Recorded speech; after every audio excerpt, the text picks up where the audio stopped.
Guys, what's up? Kristen. Yes, I dyed my hair. You like it?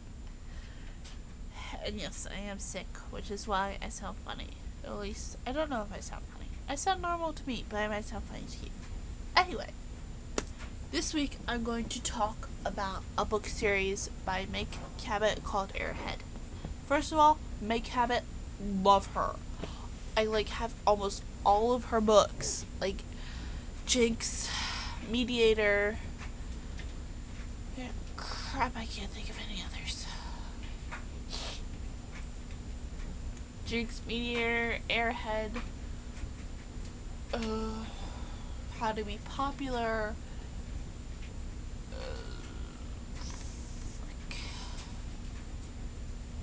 The only one I don't have is The Princess Diaries, because I saw the movies before I even thought about it. Well, I read the books up to a point, but then it was just like, I got confused, so I stopped. Anyway, so yeah, this is Airhead 1 and Airhead 2. First book, of course, is called Airhead. Second book is called Be Nikki. Airhead is about a girl named M. Watts. She has a little sister named Frida who is obsessed with clothes and shopping and all that other BS, popular girl stuff, if you know what I mean. She has her best friend Oliver, who's just like her, smart, kind of a rebel loner type. She's a tomboy herself, Em is, but she's also in love with Oliver, and it's in the beginning she talks about how am I gonna get him to see me as a boy? I mean as a girl. Sorry. How am I gonna get him to see me as a girl? And for him to follow me too. But but then all changes because her sister Frida wants to go to a Stark mega store opening. Stark is the name of a company in the book. They're a very influential company, I guess, kind of like a Donald Trump kind of type deal, with all his companies and everything. So then she goes with her sister and Oliver to this opening, and there is a singer named Gabriel Luna and a supermodel named Nikki Howard. And while she's there are protesters, and they start shooting paintballs at TV screens that show Nikki in swimsuits and dresses and supermodel stuff. And one of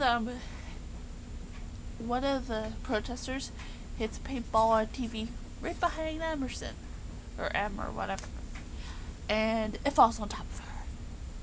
Yeah. And then she wakes up, discovers that her brain has been transplanted into the body of a supermodel. Yeah. Something happened to Nikki while she, they tell her that Nikki fainted or had an aneurysm at the same time that the TV fell on M. So they took Nikki's dead brain out, put M's alive brain in, and buried M's dead body. And yeah.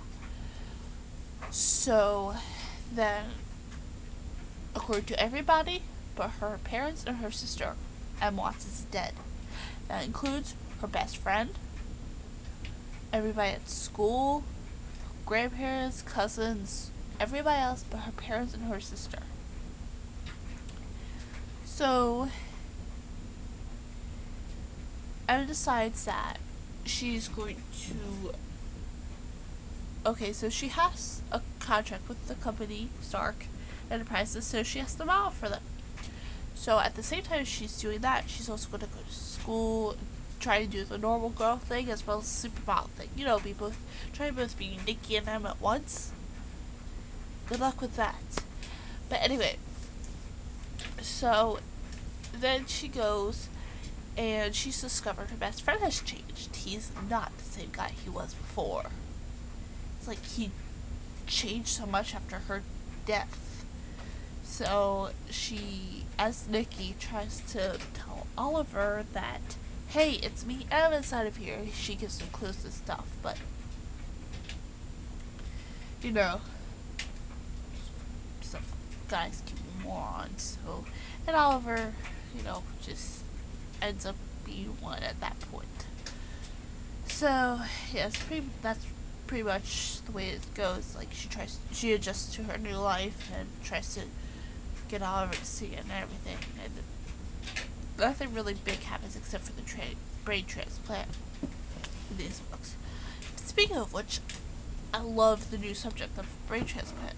Like, a lot of her other books are, you know, they're kind of similar, but this is something new. But the series is over now anyway, so. La-di-da-di-do. But yeah, she's got, you know, Stark Enterprises and such. And they're really big on it.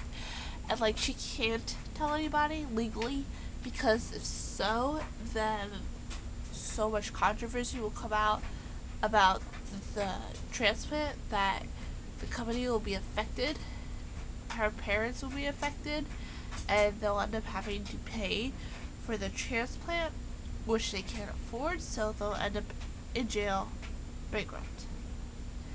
So yeah. She would tell Oliver straight up if she could, but she can't. So that's why she tries to leave him clues.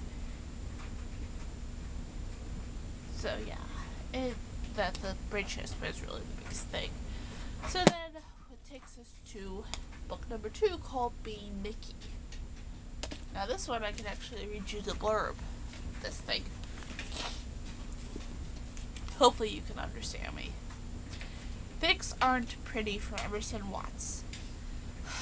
I was sure there could be anything worse than being a brainiac in the body of a teenage supermodel. But it turns out she was wrong. It turned out she has a mother who's gone mysteriously missing, a mother who showed up on her doorstep demanding answers, those are both Nikki's issues, a former best friend who's intent on destroying Stark Enterprises, Ab's issue, and a British heartthrob who's written a song about her that's topping the charts. Both Nikki and Ab's issue. How can Ab balance all that with school and runway shows? Especially when she's got ex-boyfriends crawling out of the woodwork who want more than just a photo op. Nikki. A sister who's headed to the high school cheerleading championships. M. And a company she represents that seems to be turning to the dark side. Both. Not to mention trying to convince the love of her life that models aren't really airheads after all. Especially one model in particular.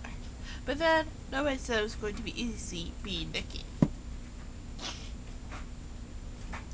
Okay, and then after that is the book Runaway, which, you know, I don't have. A friend of mine has it, so. It's the final book in the series. It brings everything, ties everything up. I can't really say much about it because we're giving too much away about the series. But yeah. So that's the Airhead series. Love it. I love Meg Cabot.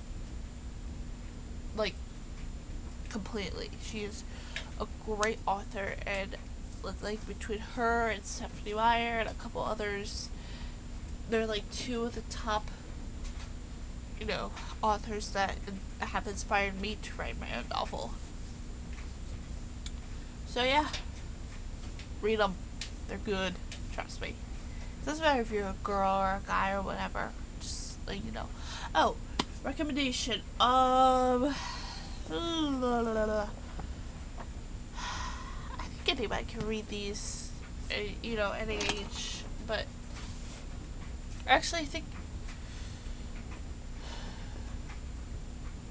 Trying to think what I would rate them. I'd probably rate them PG. Yeah, PG. That's what I would rate them.